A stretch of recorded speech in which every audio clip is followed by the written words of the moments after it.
CM ಬದಲಾವಣೆ ನೀವು ಬದಲಾಗ್ತಿರಂತೆ ನೀವು ಇಳಿತೀರಂತೆ ಅಂದರೆ ಸಿದ್ದರಾಮಯ್ಯ ಅವ್ರಿಗೆ ಎಷ್ಟು ಸಿಟ್ಟು ಬರಲ್ಲ? ಎಸ್, ಸಿದ್ದರಾಮಯ್ಯನವ್ರಿಗೆ ನಿಮ್ಮ ಕುರ್ಚಿಯಿಂದ ನೀವು ಇಳಿತಾ ಇದ್ದೀರಿ, ಡಿ ಕೆ ಸಿ ಎಂ ಆಗ್ತವ್ರೆ ಅನ್ನೋ ಮಾತುಗಳು ಮತ್ತಷ್ಟು ಕೆರಳಿಸಿದೆ. ಡಿ ಕೆ ಶಿವಕುಮಾರ್ ಇದರಲ್ಲೇ ವಿಪಕ್ಷಗಳಿಗೆ ಫುಲ್ಲು ಚಾರ್ಜ್ ಮಾಡವ್ರೆ ಸಿದ್ದರಾಮಯ್ಯನವರು. ಸಿಎಂ ಡಿ ಸಿ ಎಂ ತಿಕ್ಕಾಟದ ಮಧ್ಯೆ ದಲಿತ ಸಿಎಂ ಮುನ್ನೆಲೆಗೆ ಬರ್ತಿದೆ. ಸಿಎಂ ಸ್ಥಾನದ ಆಕಾಂಕ್ಷಿ ಸತೀಶ್ ಜಾರಕಿಹೊಳಿ ಡಿನ್ನರ್ ಪಾಲಿಟಿಕ್ಸ್ಗೆ ಮುಂದಾಗಿದ್ದಾರೆ. ಮತ್ತೊಂದು ಕಡೆ ವಿಜೇಂದ್ರ ಮುಂದುವರಿತಾರೆ ಅನ್ನೋದು ಬಹುತೇಕ ಖಚಿತ. ಸೊ ಬಿಜೆಪಿ ಕಾಂಗ್ರೆಸ್ಸಲ್ಲಿ ಸಿಎಂ ಬದಲಾವಣೆ, ಬಿಜೆಪಿಯಲ್ಲಿ ಅಧ್ಯಕ್ಷ ಬದಲಾವಣೆ, ಈ ಚರ್ಚೆಗಳು ಸೇರಿದಂಗೆ ಬಹಳಷ್ಟು ವಿಷಯಗಳಿದೆ. ಎಲ್ಲವೂ ಇವತ್ತಿನ ಪ್ರೈಮ್ ಟೈಮ್ ನ್ಯೂಸಲ್ಲಿದೆ. ಈ ನ್ಯೂಸನ್ನು ಕಡೆಯವರೆಗೂ ನೋಡಿ, ಕಂಪ್ಲೀಟ್ ಮಾಹಿತಿ ನಿಮಗೆ ಸಿಗುತ್ತೆ. ಸಿಎಂ ಸಿದ್ದರಾಮಯ್ಯ ಎಲ್ಲೇ ಹೋದರೂ ನಾಯಕತ್ವ ಬದಲಾವಣೆ ವಿಚಾರ ಪ್ರಸ್ತಾಪವಾಗುತ್ತಲೇ ಇದೆ. ಕಳೆದ ಬಾರಿ ಚಳಿಗಾಲದ ಅಧಿವೇಶನದಲ್ಲೂ ಪ್ರತಿಧ್ವನಿಸಿತ್ತು. ಈ ಬಾರಿ ತಾಳ್ಮೆ ಕಳೆದುಕೊಂಡ ಸಿಎಂ ಸಿದ್ದರಾಮಯ್ಯ ವಿಪಕ್ಷಗಳ ಟೀಕೆ ಟಿಪ್ಪಣಿಗಳಿಗೆಲ್ಲ ಕೌಂಟರ್ ಕೊಟ್ಟಿದ್ದಾರೆ. ಡಿ ಕೆ ಶಿವಕುಮಾರ್ ಇದರಲ್ಲೇ ನಾನೇ ಸಿಎಂ ಅಂತ ಗುಟ್ರು ಹಾಕಿದ್ದಾರೆ. ಕುಣಿಗಲ್ ಶಾಸಕ ರಂಗನಾಥ್ ಅನುದಾನ ವಿಚಾರವಾಗಿ ಮಾತನಾಡುವ ವೇಳೆ ಆರ್ ಅಶೋಕ್ ಮಧ್ಯಪ್ರವೇಶ ಮಾಡಿದ್ರು. ಆಗ ಸಿಟ್ಟಾದ ಸಿದ್ದರಾಮಯ್ಯ 5 ವರ್ಷ ನಾನೇ ಸಿಎಂ ಆಗಿರಬೇಕೆಂದು ಜನ ಆಶೀರ್ವಾದ ಮಾಡಿ ಕಳಿಸಿದ್ದಾರೆ. 140 ಶಾಸಕರು ನಮ್ಮೊಂದಿಗಿದ್ದಾರೆ. ವಿರೋಧ ಪಕ್ಷದವರು ಇದರಲ್ಲಿ ಹುಳಿ ಹಿಂಡುವ ಅಗತ್ಯವಿಲ್ಲ. 2028ಕ್ಕೂ ಕಾಂಗ್ರೆಸ್ ಸರ್ಕಾರವೇ ಆಡಳಿತಕ್ಕೆ ಬರಲಿದೆ. ಕಾಂಗ್ರೆಸ್ ಪಕ್ಷದಲ್ಲಿ ಹೈಕಮಾಂಡ್ ಮಾತು ಅಂತಿಮವಾಗಿರುತ್ತದೆ. ಹೈಕಮಾಂಡ್ ಹೇಳುವವರೆಗೂ ನಾನೇ ಸಿಎಂ ಅಂತ ಸಿದ್ದರಾಮಯ್ಯ ಗರ್ಜಿಸಿದರು. ಹೈಕಮಾಂಡ್ ಹೇಳೋವರೆಗೂ ನಾನೇ ಸಿಎಂ ಅನ್ನೋದು ಕರೆಕ್ಟ್ ಲೈನು. ನೆಕ್ಸ್ಟು 28ಕ್ಕೆ ನಾವೇ ಬರ್ತೀವಿ ಅನ್ನೋದು ಜನ ತೀರ್ಮಾನ ಮಾಡ್ತಾರೆ. ಬಟ್ ಪದೇ ಪದೇ ನೀವು ಇಳಿತೀರಂತೆ ಡಿ ಕೆ ಬರ್ತಾರಂತೆ, ನೀವು ಇಳಿತಿರಂತೆ ಡಿ ಕೆ ಬರ್ತಾರಂತೆ ಅನ್ನೋದು ಸಿದ್ದರಾಮಯ್ಯನವ್ರ ಸಿಡುಕಿಗೆ ಕಾರಣ ಆಗಿದೆ.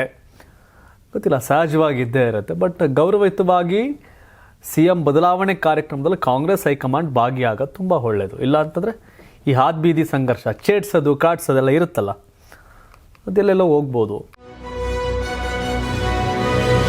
ಇನ್ನು ಡಿಸೆಂಬರ್ 20 ಮಿಸ್ ಆದರೆ 21 ಫಿಕ್ಸ್ ಅನ್ನೋ ಚರ್ಚೆ. ಏನಪ್ಪ ಇದು ಅಂದರೆ, ಚಳಿಗಾಲದ ಅಧಿವೇಶನ ಪೂರ್ಣಗೊಂಡ ಬಳಿಕ ಹೈಕಮಾಂಡ್ ಮಹತ್ವದ ಸಭೆ ನಡೆಸುವ ಸಾಧ್ಯತೆ ಹೆಚ್ಚಿದೆ. ಡಿಸೆಂಬರ್ 21 ಅಥವಾ 22ರಂದು ದಿನಾಂಕ ನಿಗದಿಯಾಗಲಿದೆ ಎನ್ನಲಾಗ್ತಾ ಇದೆ. 2023ರಲ್ಲಿ ಅಧಿಕಾರ ಹಂಚಿಕೆ ಒಪ್ಪಂದಕ್ಕೆ ಹೈಕಮಾಂಡ್ ಸಾಕ್ಷಿಯಾಗಿದೆಯೇ ಹೊರತು ಪಕ್ಷವಲ್ಲ. ಹೀಗೆ ಪಕ್ಷ ಹೈಕಮಾಂಡ್ ಏನು ಬೇರೆ ಅಲ್ಲ.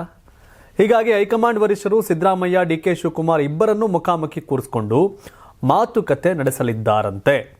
ಇನ್ನು ಓಟ್ಚೋರಿ ರ್ಯಾಲಿ ಬಳಿಕ ಹೈಕಮಾಂಡ್ ಭೋಜನಕೂಟ ಆಯೋಜಿಸಿತ್ತು. ಡಿ ಕೆ ಶಿವಕುಮಾರ್, ಸೋನಿಯಾ ಗಾಂಧಿ, ರಾಹುಲ್ ಗಾಂಧಿ, ಪ್ರಿಯಾಂಕಾ ಗಾಂಧಿ, ಮಲ್ಲಿಕಾರ್ಜುನ್ ಖರ್ಗೆ ಸೇರಿದಂತೆ ಹಲವು ನಾಯಕರು ಇದರಲ್ಲಿ ಭಾಗಿಯಾಗಿದ್ದರು. ಆದರೆ ಸಿದ್ದರಾಮಯ್ಯ ಮಾತ್ರ ಗೈರಾಗಿದ್ದರು.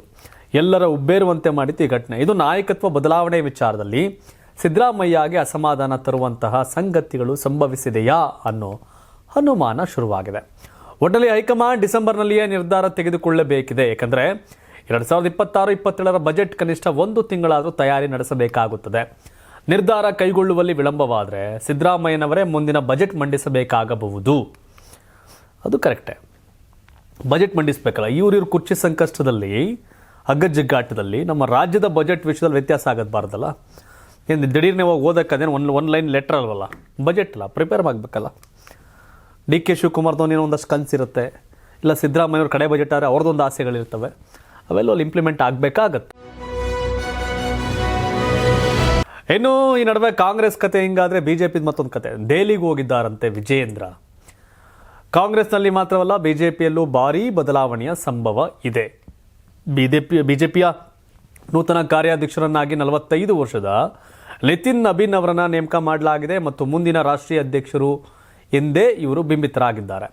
ಈ ಬೆನ್ನಲ್ಲೇ ಕರ್ನಾಟಕ ಬಿಜೆಪಿಯಲ್ಲೂ ರಾಜಕೀಯ ಚಟುವಟಿಕೆಗಳು ಗರಿಗೆದರಿವೆ.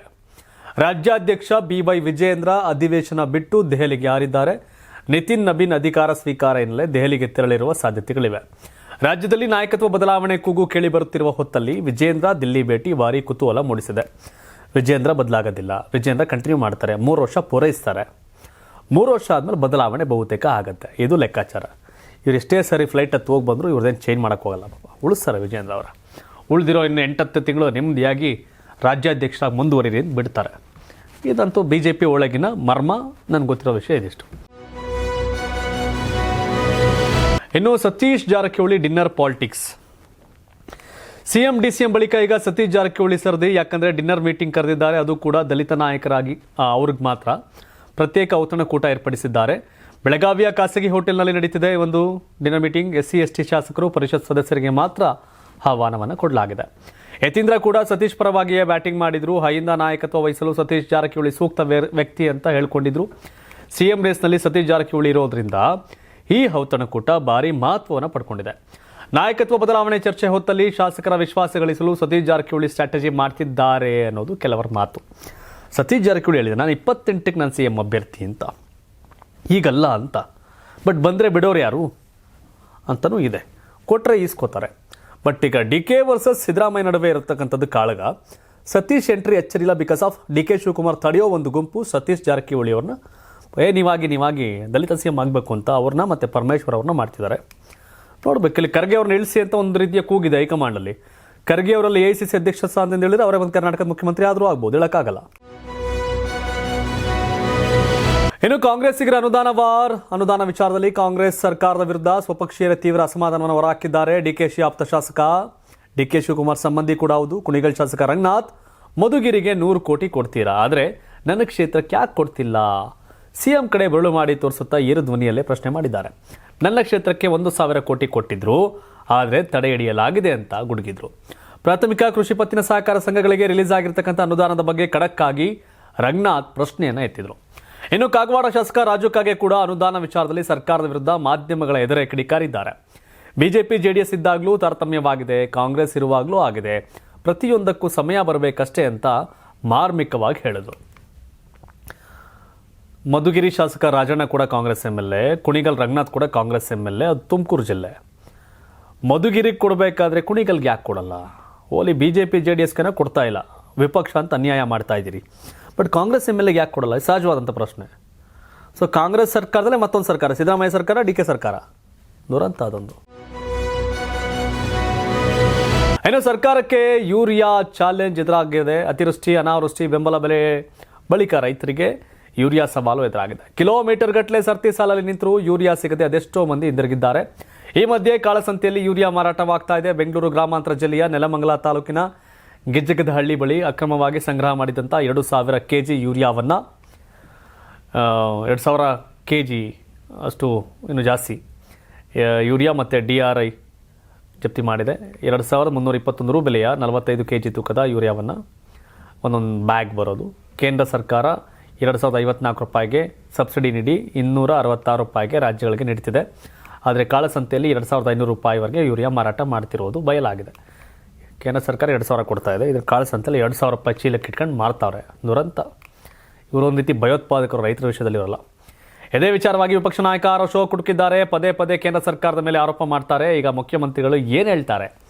ಕೇಂದ್ರ ಸರ್ಕಾರ ಯೂರಿಯಾ ಕಳಿಸಿಕೊಡುತ್ತದೆ, ರಾಜ್ಯ ಸರ್ಕಾರ ಇಡೀ ರಾಜ್ಯಕ್ಕೆ ಹಂಚಿಕೆ ಮಾಡಬೇಕು, ಅದರ ಹೊರತಾಗಿ ಕಾಳಸಂತೆಯಲ್ಲಿ ಹೇಗೆ ಮಾರಾಟವಾಗ್ತಾ ಇದೆ ಅಂತ ಪ್ರಶ್ನೆನ ಮಾಡಿದ್ದಾರೆ. ಕರೆಕ್ಟ್ ಸರ್ಕಾರ ಹ್ಯಾಂಡಲ್ ಮಾಡ್ತಿರ್ಬೇಕು ನೀಟಾಗಿ. ಸೋನಿಯಾ ರಾಹುಲ್ ಗಾಂಧಿ ಅವರಿಗೆ ಬಿಗ್ ರಿಲೀಫ್ ಸಿಕ್ಕಿದೆ. ಯಾವ ವಿಷಯದಲ್ಲಿ? ನ್ಯಾಷನಲ್ ಹೆರಾಲ್ಡ್ ಪ್ರಕರಣದಲ್ಲಿ ಸೋನಿಯಾ ಗಾಂಧಿ ಹಾಗೂ ರಾಹುಲ್ ಗಾಂಧಿಗೆ ಬಿಗ್ ರಿಲೀಫ್ ಸಿಕ್ಕಿದೆ. ಜಾರಿ ನಿರ್ದೇಶನಾಲಯ ಸಲ್ಲಿಸಿದ್ದ ಚಾರ್ಜ್ ಶೀಟ್ ಪರಿಗಣಿಸಲು ರೋಸ್ ಅವೆನ್ಯೂ ನ್ಯಾಯಾಲಯ ನಿರಾಕರಿಸಿದೆ. ಹಣ ವರ್ಗಾವಣೆ ಪ್ರಕರಣದಲ್ಲಿ ಇಡಿ ಚಾರ್ಜ್ ಶೀಟ್ ಸಲ್ಲಿಕೆ ಮಾಡಿತ್ತು. ಅಕ್ರಮ ಹಣ ವರ್ಗಾವಣೆ ತಡೆ ಕಾಯ್ದೆ ಅಡಿಯಲ್ಲಿ ಜಾರಿ ನಿರ್ದೇಶನಾಲಯ ಸಲ್ಲಿಸಿರ್ತಕ್ಕಂಥ ದೂರು ವಿಚಾರಣೆಗೆ ಅರ್ಹವಲ್ಲ. ಯಾಕೆಂದರೆ ಈ ಪ್ರಕರಣವು ಖಾಸಗಿ ದೂರನ್ನು ಆಧರಿಸಿದೆಯೇ ಹೊರತು ಪ್ರಥಮ ಮಾಹಿತಿ ವರದಿ ಅಲ್ಲ ಎಂದು ವಿಶೇಷ ನ್ಯಾಯಮೂರ್ತಿ ವಿಶಾಲ್ ಗೋಗಾನೆ ಅಭಿಪ್ರಾಯವನ್ನು ಪಟ್ಟಿದ್ದಾರೆ. ಗಾಂಧಿ ಕುಟುಂಬದವರೆಲ್ಲ ಸುಮನ್ ದುಬೆ, ಸ್ಯಾಮ್ ಪಿತ್ರೋಡಾ, ಯಂಗ್ ಇಂಡಿಯಾ, ಟುಟಿಕ್ಸ್ ಮರ್ಚೆಂಡೈಸ್ ಮತ್ತು ಸುನಿಲ್ ಭಂಡಾರಿ ಅವರನ್ನ ಜಾರಿ ನಿರ್ದೇಶನಾಲಯ ಆರೋಪಿಗಳನ್ನಾಗಿ ಮಾಡಿತ್ತು. ಈಗ ಒಂದು ಸ್ವಲ್ಪ ಟೆಂಪ್ರವರಿ ರಿಲೀಫ್ ಅವರಿಗೆ ಸಿಕ್ಕಿದೆ. ಇನ್ನು ಕುಮಾರಸ್ವಾಮಿ ಮತ್ತು ಚಲರಾಯಸ್ವಾಮಿ ಇಬ್ಬರು ಕೂಡ ಅಕ್ಕಪಕ್ಕ ಇದ್ದಂಥ ಘಟನೆ. ಹೌದು, ಇವರಿಬ್ಬರು ರಾಜಕೀಯವಾಗಿ ಮೊದಲು ಸ್ನೇಹಿತರು, ಈಗ ಶತ್ರುಗಳು. ಮೊದಲು JDSನಲ್ಲಿದ್ದ ಚಲರಾಯಸ್ವಾಮಿ ಕಾಂಗ್ರೆಸ್ ಪಕ್ಷ ಸೇರಿ ಸಚಿವರಾಗಿದ್ದಾರೆ. 2018ರಿಂದ ಇಲ್ಲಿಯವರೆಗೆ HD ಕುಮಾರಸ್ವಾಮಿ ಎಲ್ಲಿಯೂ ಒಟ್ಟಾಗಿ ಇಬ್ಬರು ಇರಲಿಲ್ಲ. ಕೇವಲ ರೀಕೌಂಟರ್ಗಷ್ಟೇ ಸೀಮಿತ ಆಗಿತ್ತು. ಎದುರೀಗ ಇಬ್ಬರು ನಾಯಕರು ಮುಖಾಮುಖಿ ಆಗಿದ್ದಲ್ಲದೆ ಅಕ್ಕಪಕ್ಕದಲ್ಲಿ ನಿಂತುಕೊಂಡಿದ್ದು ವಿಶೇಷ. ಇದಕ್ಕೆ ಕಾರಣವಾಗಿದ್ದು ರಾಷ್ಟ್ರಪತಿ ದ್ರೌಪದಿ ಮುರ್ಮು ಅವರ ಕಾರ್ಯಕ್ರಮ. ಇಂದು ಮಂಡ್ಯ ಜಿಲ್ಲೆ ಮಳವಳ್ಳಿಗೆ ರಾಷ್ಟ್ರಪತಿಯವರು ಆಗಮಿಸಿದ್ರು. ರಾಜ್ಯಪಾಲರ ಜೊತೆಗೆ ಕೇಂದ್ರ ಸಚಿವ HD ಕುಮಾರಸ್ವಾಮಿ ಹಾಗೆ ರಾಜ್ಯ ಕೃಷಿ ಸಚಿವ ಚಲರಾಯಸ್ವಾಮಿ ಕೂಡ ಸ್ವಾಗತ ಕೋರಲು ಬಂದಿದ್ರು. ಈ ವೇಳೆ ಅಕ್ಕಪಕ್ಕದಲ್ಲೇ ಕುಮಾರಣ್ಣ, ಚೆಲುವಣ್ಣ ನಿಂತ್ಕೊಂಡಿದ್ರು. ಬಳಿಕ ವೇದಿಕೆ ಕಾರ್ಯಕ್ರಮದಲ್ಲೂ ಒಟ್ಟಿಗೆ ಕಾಣಿಸಿಕೊಂಡಿದ್ದಾರೆ. ಹಲವು ವರ್ಷಗಳ ಬಳಿಕ ಮನಸ್ತಾಪ ಬಿಟ್ಟು ಹಳೆ ಗೆಳೆಯರು ಖುಷಿಯಾಗಿ ಮಾತನಾಡಿದ್ದಾರೆ. ಮಂಡ್ಯ ಜಿಲ್ಲೆಗೆ ಚಲರಾಯಸ್ವಾಮಿ ಕೂಡ ಲೀಡ್ರು, ರಾಜ್ಯಕ್ಕೆ ಕುಮಾರಸ್ವಾಮಿ ಅವರು ಲೀಡ್ರು. ಅವರಿಬ್ಬರು ಹಳೆ ದೋಸ್ತ್ಗಳು. ರಾಜಕೀಯವಾಗಿ ಬೇರೆ ಬೇರೆ ಇದ್ದಾರೆ, ಬಟ್ ಅವರಿಬ್ಬರು ಒಂದಾದ್ರೆ ಅಂತಿದೆ. ಒಂದಾದರೆ ಬೇರೆ ಕತೆ, ಮಿರಾಕಲ್ ಅದು ಬೇರೆ, ಬಟ್ ಒಂದಾಗಲ್ಲ ಸದ್ಯಕ್ಕೆ. ಬಾಂಬ್ ಬೆದರಿಕೆ ಇಮೇಲ್. ಎಸ್, ರಾಜ್ಯದ 5 ಜಿಲ್ಲೆಗಳ ಜಿಲ್ಲಾಧಿಕಾರಿ ಮತ್ತು ತಹಶೀಲ್ದಾರ್ ಕಚೇರಿಗಳಿಗೆ ಹುಸಿ ಬಾಂಬ್ ಬೆದರಿಕೆ ಸಂದೇಶಗಳು ಬಂದಿವೆ. ದಾವಣಗೆರೆ, ಹಾಸನ, ತುಮಕೂರು, ಕೋಲಾರ, ವಿಜಯಪುರ, ಭಟ್ಕಳ, ಕಾರವಾರದ ಕಚೇರಿಗಳಿಗೆ ಬಾಂಬ್ ಬೆದರಿಕೆ ಇಮೇಲ್ ಸಂದೇಶಗಳು ಬಂದಿವೆ. ಇನ್ನು ದಾವಣಗೆರೆ ಜಿಲ್ಲಾಧಿಕಾರಿ ಕಚೇರಿಯನ್ನು ಸ್ಫೋಟಿಸೋದಾಗಿ ಮೆಸೇಜ್ ಬಂದಿತ್ತು. ಸಜ್ಜದ್ ಐದರ್ PAF ಜಿಂದಾಬಾದ್ ಅಂತ ಉಲ್ಲೇಖಿಸಿದ್ದಾರೆ. ಇನ್ನು ಹಾಸನ ಜಿಲ್ಲಾಧಿಕಾರಿ ಕೂಡ ಹುಸಿ ಬಾಂಬ್ ಬೆದರಿಕೆ ಮೆಸೇಜ್ ಬಂದಿದ್ದನ್ನು ಸ್ಪಷ್ಟಪಡಿಸಿದ್ದಾರೆ. ಪಾಕಿಸ್ತಾನಿ ISI ಸೆಲ್ ಮತ್ತು ತಮಿಳುನಾಡಿನ ಮಾಜಿ LTT ಮೆಸೇಜ್ ಕಳಿಸಿದ್ದಾಗಿ ಹೇಳಿದ್ದಾರೆ. ಇನ್ನು ತುಮಕೂರು ಜಿಲ್ಲಾಧಿಕಾರಿ ಕಚೇರಿ ಸುತ್ತಮುತ್ತ 100ಕ್ಕೂ ಹೆಚ್ಚು ಪೊಲೀಸರನ್ನ ನಿಯೋಜನೆ ಮಾಡಲಾಗಿತ್ತು. ಒಟ್ಟಿನಲ್ಲಿ ಬಾಂಬ್ ಬೆದರಿಕೆ ಸಂದೇಶಗಳಿಂದ ಎಲ್ಲ ಜಿಲ್ಲೆಗಳಲ್ಲೂ ಭಾರೀ ಭದ್ರತೆ ಕೈಗೊಳ್ಳಲಾಗಿದೆ. ಪೊಲೀಸರು ತೀವ್ರ ನಿಗಾ ವಹಿಸಿದ್ದು ಎಲ್ಲೆಡೆ ಪರಿಶೀಲನೆಯನ್ನು ಕೂಡ ಮಾಡಿದ್ದಾರೆ. ಯಾವ ಇವು ಟುಸ್ ಪಟಾಕಿಗಳು. ಚಾಲಕರ ಮೇಲೆ ಲಾಠಿ ಚಾರ್ಜ್. ಬೆಂಗಳೂರು ಏರ್ಪೋರ್ಟ್ನ ಹೊಸ ಪಾರ್ಕಿಂಗ್ ನಿಯಮದ ವಿರುದ್ಧ ಟ್ಯಾಕ್ಸಿ ಚಾಲಕರು ಸೆಡೆದಿದ್ದಾರೆ. ಸಾದಹಳ್ಳಿ ಟೋಲ್ ಬಳಿ ನಡೆಸಿದ ಪ್ರತಿಭಟನೆ ಹಿಂಸಾಚಾರಕ್ಕೆ ತಿರುಗಿತ್ತು. ಪ್ರತಿಭಟನೆಗಳಿಂದ ಇಳಿದಿದ್ದಂಥ ಕ್ಯಾಬ್ ಚಾಲಕರು ರಸ್ತೆ ತಡೆ ನಡೆಸಿದ್ದು ಕಲ್ಲು ತೂರಾಟವೂ ನಡೆದಿದೆ. ಪರಿಸ್ಥಿತಿಯ ಸೂಕ್ಷ್ಮತೆ ಅರಿತ ಪೊಲೀಸರು ಚಾಲಕರನ್ನ ಚದುರಿಸಲು ಯತ್ನಿಸಿದ್ರು. ಲಘು ಲಾಠಿ ಚಾರ್ಜ್ ಅನ್ನು ಕೂಡ ನಡೆಸಿದ್ರು. ಸ್ಥಳದಲ್ಲಿ ಉದ್ವಿಗ್ನ ವಾತಾವರಣ ನಿರ್ಮಾಣವಾಗಿತ್ತು. ಎಲ್ಲೋ ಬೋರ್ಡ್ಗಳಿಗೆ ದಂಡ ಪ್ರಯೋಗಕ್ಕೆ ಮುಂದಾಗಿರತಕ್ಕಂಥ ಏರ್ಪೋರ್ಟ್ ಆಡಳಿತ ಮಂಡಳಿ ನಿಲುಗಡೆ ಸ್ಥಳಗಳಲ್ಲಿ 8 ನಿಮಿಷದವರೆಗೆ ಕಾಯಬಹುದು. ಬಳಿಕ 8 ರಿಂದ 13 ನಿಮಿಷದವರೆಗೆ ವಾಹನ ನಿಲ್ಲಿಸಿದರೆ ₹150 ದಂಡ ಮತ್ತು 13 ರಿಂದ 18 ನಿಮಿಷದವರೆಗೆ ಕ್ಯಾಬ್ ನಿಲ್ಲಿಸಿದರೆ ₹300 ದಂಡ ಹಾಕೋದಾಗಿ ಸೂಚಿಸಿತ್ತು. ಇನ್ನು ನಿರ್ಲಕ್ಷ್ಯ ವಹಿಸಿದರೆ ವಾಹನ ಟೋಯಿಂಗ್ ಮಾಡೋದಾಗಿ ನಿಯಮ ಜಾರಿಗೆ ತಂದಿತ್ತು. ಸರಿ ಇಲ್ಲ ಇವೆಲ್ಲ. ದುಡ್ಕಂಡು ತಿನ್ನೋರ್ ಬಾಯಿಗೆ ಮಣ್ಣಾಕೋ ಕಾರ್ಯಕ್ರಮ ಇದೆಲ್ಲ. ದರೋಡೆ ಮಾಡೋರಿಗೆ ಜೈಲಿಗೆ ಹಾಕಿ ದಂಡ ಹಾಕಿ ದುಡ್ಕಂಡು ತಿನ್ನೋರ್ಗೆ ಯಾಕೆ ಹಿಂಗೆ ಸಮಸ್ಯೆ ಮಾಡ್ತೀರಿ? ಅಥವಾ ಅಲ್ಲೇ ಒಂದು ಕಡೆ ಪಾರ್ಕ್ ಅರೇಂಜ್ ಮಾಡಿ. ನೀವು ಒಬ್ಬ ಇಲ್ಲಿಂದ ಏರ್ಪೋರ್ಟ್ಗೆ ಹೋಗಿ ಏರ್ಪೋರ್ಟಿಂದ ಬಂದರೆ ದಿನಕ್ಕೆ 1 ಟ್ರಿಪ್ 2 ಟ್ರಿಪ್ ಮಾಡ್ತಾನೆ. ಅವನ ಜೀವನಕ್ಕೆ ಯಾಕೆ ತೊಂದರೆ ಕೊಡ್ತೀರಾ? ಈ ಕೂಡಲೇ ಇದಕ್ಕೆ ಸಾರಿಗೆ ಸಚಿವರು ಸರ್ಕಾರ ಮಧ್ಯಪ್ರವೇಶ ಮಾಡಿ ಏರ್ಪೋರ್ಟ್ ಅಥಾರಿಟಿ ಜೊತೆ ಮಾತಾಡಿ ಈ ಗಾಂಚಲಿಗಳೆಲ್ಲ ಬೇಡ, ಇಲ್ಲಿ ದುಡ್ಕಂಡು ತಿನ್ನಕ್ಕೆ ಬಂದಿರೋದವರಲ್ಲ, ಅವ್ರ ಮೇಲೆ ದೌರ್ಜನ್ಯ ಮಾಡಬೇಡಿ ಅಂತ ಹೇಳಬೇಕು. ಸರ್ಕಾರ ಕೆಲಸ ಕೊಡ್ತಾ ಇಲ್ಲ, ಆದರೆ ಕೆಲಸವನ್ನು ಸೃಷ್ಟಿ ಮಾಡ್ಕೊಂಡು ಡ್ರೈವರ್ಗಳು ಲಕ್ಷಾಂತರ ಜನ ಕೆಲಸ ಮಾಡ್ತಾರೆ, ಆಟೋ ಓಡಿಸ್ಕೊಂಡು ಕಾರ್ ಓಡಿಸ್ಕೊಂಡು.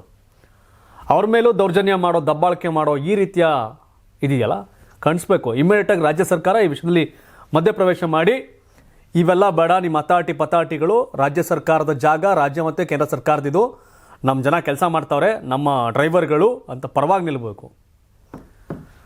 ಸರ್ಕಾರಕ್ಕೆಲ್ಲ ಬರೀ ಮೊದಲು ಬದುಕೋಕೇನು ಬೇಕಿದೆ ಅದು ಅವಕಾಶ ಮಾಡಬೇಕು, ಆಮೇಲೆ ಮನೆ ಬಾಗಿಲು ಕೊಡೋ ಕಾರ್ಯಕ್ರಮಗಳು. ದುಡಿಯೋನ್ಗೆ ಶಕ್ತಿ ತುಂಬಿಲ್ಲ, ದುಡಿಯೋನ್ಗೆ ದಾರಿ ತೋರಿಸಿಲ್ಲ, ದುಡಿಯೋನ್ಗೆ ಅನುಕೂಲ ಮಾಡಲಿಲ್ಲ ಅಂದರೆ ಜನ ದಂಗೆ ಹೇಳ್ತಾರೆ. ತಾವೇನು ಹೇಳ್ತೀರಿ ಬಗ್ಗೆ ಕಾಮೆಂಟ್ ಮಾಡಿ. ಧನ್ಯವಾದ. ಇದು ಕರ್ನಾಟಕ ಟಿವಿ, ಕನ್ನಡಿಗರ ಧ್ವನಿ. ಯಾರಾಗ್ತಾರೆ MLA ಅಭ್ಯರ್ಥಿ 2028 ಶೀಘ್ರದಲ್ಲೇ. ಪ್ರತಿದಿನ ಒಂದೊಂದು ಕ್ಷೇತ್ರದ ಟಿಕೆಟ್ ಆಕಾಂಕ್ಷಿಗಳ ಸಂಪೂರ್ಣ ಮಾಹಿತಿ ಪೊಲಿಟಿಕಲ್ ಜರ್ನಲಿಸ್ಟ್ KM ಶಿವಕುಮಾರ್ ಅವರಿಂದ. ಕರ್ನಾಟಕದ ನಂಬರ್ 1 ಡಿಜಿಟಲ್ ಮೀಡಿಯಾ ನಿಮ್ಮ ನೆಚ್ಚಿನ ಕರ್ನಾಟಕ ಟಿವಿಯಲ್ಲಿ ಮಾತ್ರ.